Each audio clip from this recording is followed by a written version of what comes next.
مقال بعنوان الحب دين العالم، بقلم الكاتب والمفكر سلامة موسى.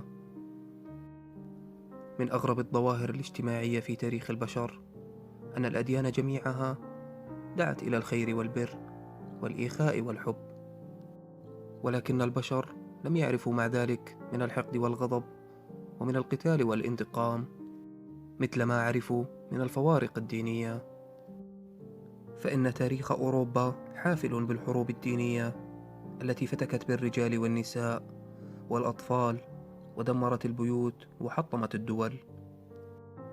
وكذلك الحال في الشرق، حتى ليقف القارئ لتاريخ هذه الحروب والخلافات المذهبية الدموية متسائلا: كيف انقلبت دعوى الحب التي تدعوها جميع الأديان إلى دعوى الحقد التي تصطبغ بالدماء؟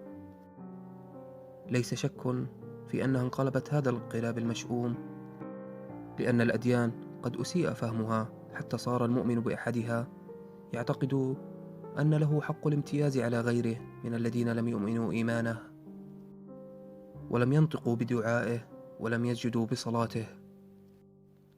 ولكن مع هذا الفهم السيء الذي تفشى بين كثير من الناس، نجد أفرادا لهم عقول كالمصابيح قد استضاءت وأضاءت. قال الفيلسوف الأندلسي محي الدين بن عربي: قد كنت اليوم أنكر صاحبي إذ لم يكن ديني إلى دينه داني، فقد صار قلبي قابلا كل صورة، فمرعى لغزلان ودير لرهبان، وبيت لأوثان وكعبة طائف وألواح توراة ومصحف قرآن.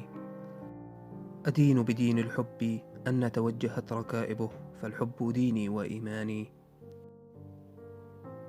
ولو أن جميع الأمم فهمت ما فهمه ابن عربي من الدين، ومارست الحب في معاملة كل فرد للآخر، وعملت بما يقتضيه هذا الحب من العدالة والمساواة والشرف، لما انتهى الدين إلى أداة أو وسيلة للكراهية والحقد والقتال.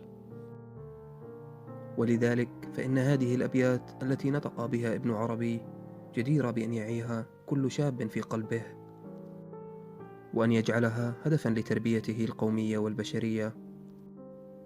وفي العالم الآن نحو 2600 مليون إنسان، منهم 1000 مليون بوذي، و700 مليون مسيحي، و4 مليون مسلم، و350 مليون هندوكي، وهم لن يستطيعوا أن يعيشوا في سلام وحب إلا إذا استرشدوا بأولئك المفكرين الذين تجلى لهم الحق مثل ابن عربي وغيره. انتهى المقال بقلم الكاتب والمفكر سلامة موسى.